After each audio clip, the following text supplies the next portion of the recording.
The holidays mean more travel, more shopping, more time online, and more personal info in more places that could expose you more to identity theft. But LifeLock monitors millions of data points per second. If your identity is stolen, our US-based restoration specialists will fix it, guaranteed, or your money back. Don't face drained accounts, fraudulent loans, or financial losses alone. Get more holiday fun and less holiday worry with LifeLock. Save up to 40% your first year. Visit lifelock.com/podcast. Terms apply. Welcome to People Tech, the podcast of the HCM Technology Report. I'm Mark Pfeffer.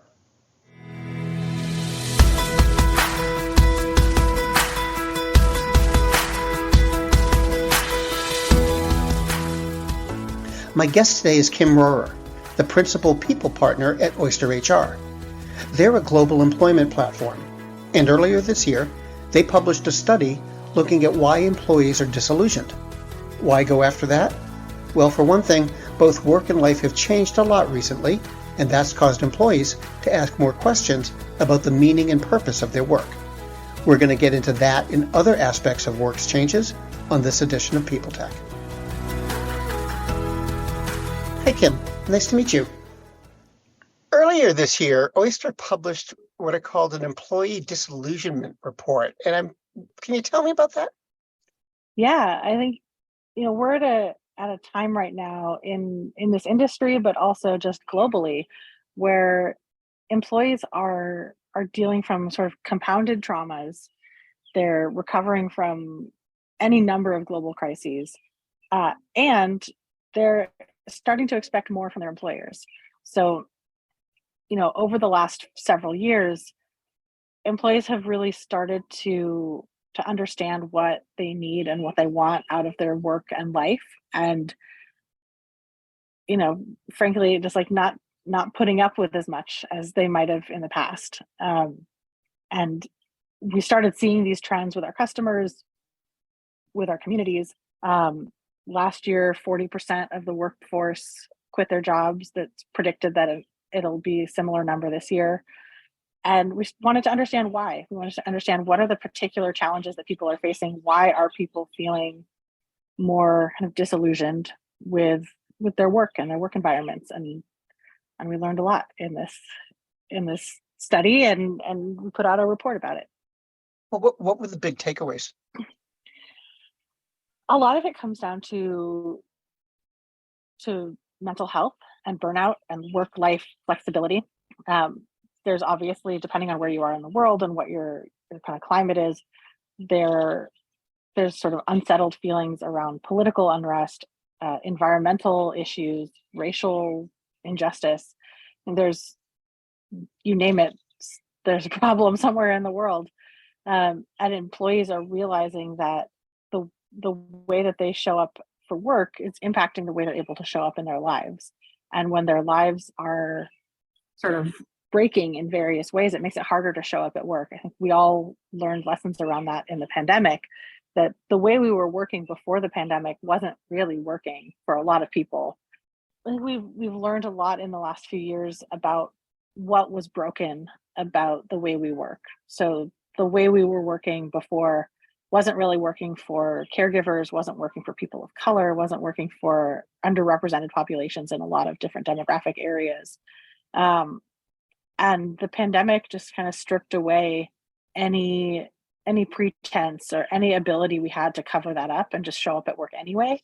And living through the pandemic and the results on our personal lives and the impact that the pandemic had on our ability to kind of fake it at work just has meant that employees now are much bolder and much more open about what they need and where their workplaces are falling short of what they need to be able to be successful in their lives. I'm just curious, what gave you the idea of doing a disillusion report in the first place? It's not the kind of thing people usually do. Yeah, I mean, it wasn't my idea. I can't take credit for it. But as our team was thinking about what kind of report to do, we were going in a different direction. At first, we were doing sort of a state of the union type of report, kind of a employee expectations report. We had done an employee expectations report previous year, looking to do sort of a revised, updated iteration on that. But the research was just so clear that disillusionment was the common theme that we decided to make that the focus of the report and really go deeper on this topic of disillusionment and, the struggles and the heartbreak and the challenges that people are experiencing at work, because that was overwhelmingly the types of experiences that people were sharing with us. And so we wanted to honor that and really go deep into that, and explain the reasons why and offer companies some tips and solutions to help their company break out of it. Yeah, I noticed the mental health was employees' top concern, right? About half. Yeah. And that, what really hit me was that was 32 points higher than their next concern, which was relationships with friends. What could you talk about that? I mean, what's that tell us? Yeah, I mean, we've seen in the last couple of years, I don't know if this is even a real word, a normalization of mental health. So people talking more openly about mental health. And I mean, you see these things where the conversational trends go in one way and then the companies spring up to support the need, right? So over the last 5 years or so, there's been an increase in mental health tech. You have therapy, you have meditation apps, you have all these things that are being sold to companies to support employee mental health. And I think people were afraid to utilize those programs before, or they weren't really incentivized to. And in the last couple of years, it's kind of turned out to be one of the main major things that a company can do to support their employees is to provide tangible mental health support and to normalize the need for mental health support. People have we as a global population have suffered so much collective trauma over the last few years, and many populations in our kind of global employee population have experienced compounding trauma for years and years and years and decades and generations. And it's just that because globally we all kind of went through the same trauma at the same time of the pandemic, that I think people are more open to talking about the impact of mental health on their ability to show up at work. We've made it safer to talk about because it's such a common thing now. It's not, I don't know, we're able to destigmatize it a little bit because of how common it is. And being able to create company cultures where it is okay to say, like, I'm not myself, I'm not my best self today, or my battery is empty, or like I'm having a mental health crisis and I need to take time off. There's being able to have an environment where that is safe is so meaningful to people who have been not only struggling with their mental health, but also struggling to pretend that they're not. Greetings from Evergreen Podcasts. We're rolling out a listener survey and we want to hear from you. The information in the survey will help us gather statistics and in turn make our shows more appealing to advertisers. I know most people don't like ads, but this is one of the only ways our shows make money and help keep their lights on. We promise it will only take a few minutes, but the impact on our podcasts will be tremendous. As a token of our appreciation, we'll randomly select one lucky participant each month to win an exclusive merchandise package from Evergreen Podcasts. Head to evergreenpodcast.com/listenersurvey to help a show and possibly get some free stuff for doing so.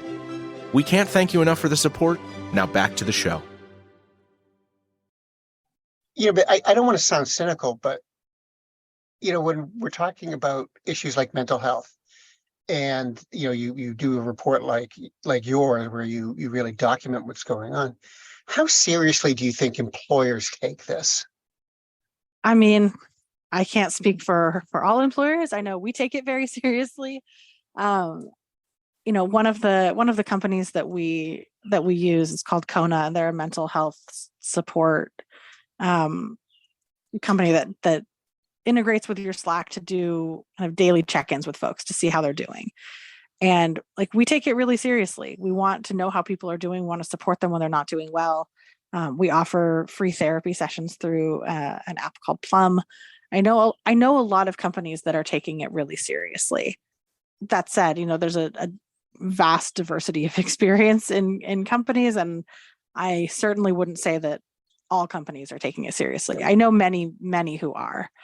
And I think if you are in a position of power or privilege to be able to ask these kinds of questions and challenge the norms of your company, I think it's really important to ask those questions in interviews, to ask about the mental health support that the company is offering, and to really speak up for those who might not feel safe doing so, to help change the culture at companies where it's not, maybe it's not as supported or not as normalized. Right.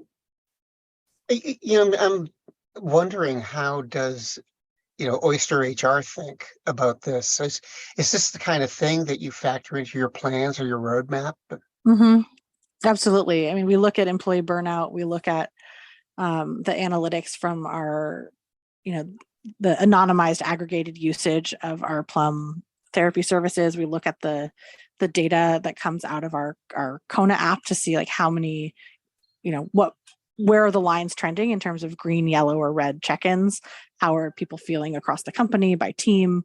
We pair that up with engagement survey data that we do 3 times a year. We look at anecdotal data from one-on-ones. We have a mental health channel in our Slack where people can share openly with each other and support each other. We're very clear that it's not a place for medical support or psychiatric help, but for community-led kind of day-to-day support. But also for us, like our CEO is very vocal about his own mental health challenges and struggles. And our leadership team is very supportive and very vocal. And we try to create a culture where it's not only okay, but like that vulnerability is celebrated. That vulnerability is appreciated and is meaningful to us as an organization. Especially when you have people in countries where it's not normalized, where it's not okay, or where maybe, they come from a country or they come from a culture where talking about your mental health is taboo. It's easy enough for me as like a tech worker in Berkeley, California, to be like, yes, talk about your mental health. It's a lot harder for someone who comes from a culture, even in the US, like a family culture where mental health is just not discussed. Hey, so one last question. Could you tell me about Oyster HR? Give me an idea of like what you do and what you think sets you apart. Yeah, so we're a global EOR, which is employer of record. We help companies hire people anywhere in the world. So as some listeners may know, it's very complicated and expensive to set up entities in every location around the world where you want to hire.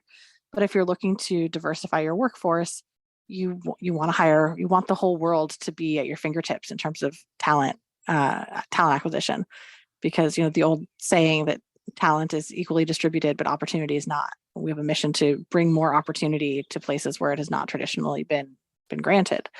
And we help companies do that by enabling them to hire all over the world. And we handle the compliance and the benefits and the payroll and the actual process of being legally able to hire in various locations. And I think, the thing to me that really sets us apart is, it sounds so cheesy, but like we really, really care about individual people. We care about our customers, obviously, and helping our customers grow with the most diverse, supported workforce possible. But we really, really care about the team members that we're impacting, including our own. We have, like I said, I think we're at 30% of our company is from emerging economies, non-traditional tech places that aren't, your typical tech company hubs. Mm-hmm. And it's just been remarkable to see that mission in action within our own walls and within our customers' walls. We just launched a new work style campaign to help people celebrate the differences and the different ways that we show up at work, the different needs that we all have in how we work best and how we show up at work to be our best contributors to our teams. We really, really are committed to the idea that a diverse team, not just diverse by gender, but diverse by gender, race, economic background, education level, languages spoken, past experiences, like the diverse range of diverse experiences really makes us a special place. And I think every company should be that way.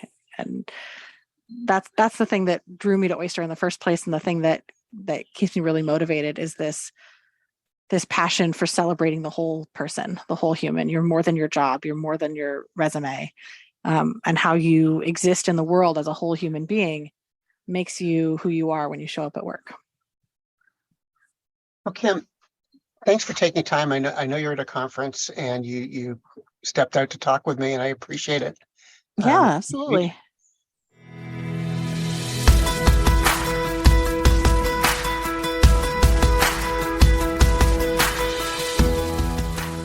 My guest today has been Kim Rohrer, the Principal People Partner at Oyster HR. And this has been People Tech, the podcast of the HCM Technology Report. We're a publication of Recruiting Daily. We're also a part of Evergreen Podcasts. To see all of their programs, visit www.evergreenpodcasts.com. And to keep up with HR technology, visit the HCM Technology Report every day. We're the most trusted source of news in the HR tech industry. Find us at www.hcmtechnologyreport.com. I'm Mark Pfeffer.